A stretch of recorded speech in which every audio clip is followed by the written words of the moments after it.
Hello mga mare! Ngayon pala ang aming family grand reunion mga mare. Ganito talaga kami every year. Bale late upload na nga ito mga mare. Sa sobrang daming ginagawa mga mare, naku nakalimutan ko pa talaga itong i-edit. Bale na late nga kami nang dating dito ng mga bata mga mare kasi galing pa kami ng Jensan. Bale itong tita ko pala mga mare ay ini-introduce kami isa-isa. Syempre hindi makakalimutan itong family picture.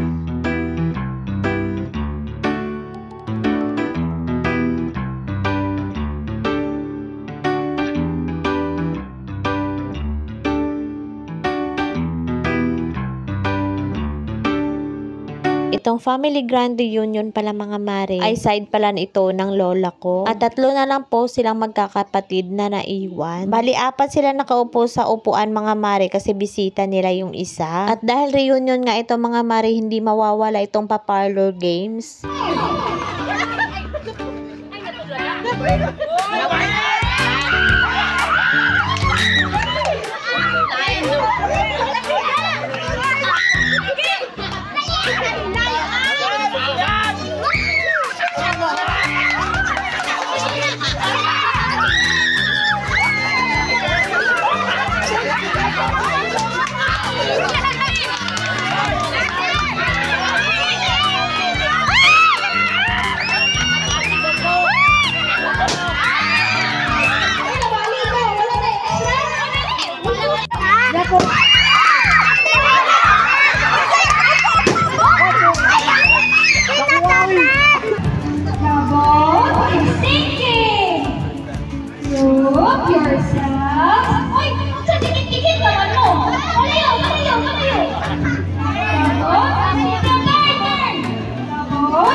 Group yourselves into 3!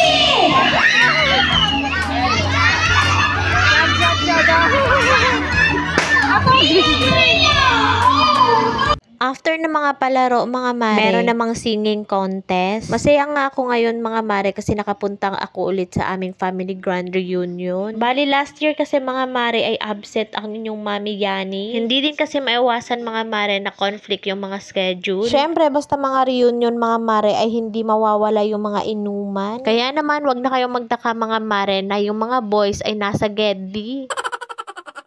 Sobrang nag-enjoy nga ako sa aming family grand reunion. Siniswerte nga naman mga mare, nanalo pa nga ako ng 5 kilos na rice. O diba blessing? Nako, bongga pa naman talaga yung mga pa-prizes nila. Aside sa rice mga mare, meron din mga appliances, bisikleta. O diba bongga? Nako, siniswerte talaga mga mare ay halos yellow team yung mga nakakuha ng mga major prizes. Bali next December naman mga mare, bali kami na naman yung mag-host. O siya mga mare, hanggang dito na lang. Maraming salamat sa panonood. God bless.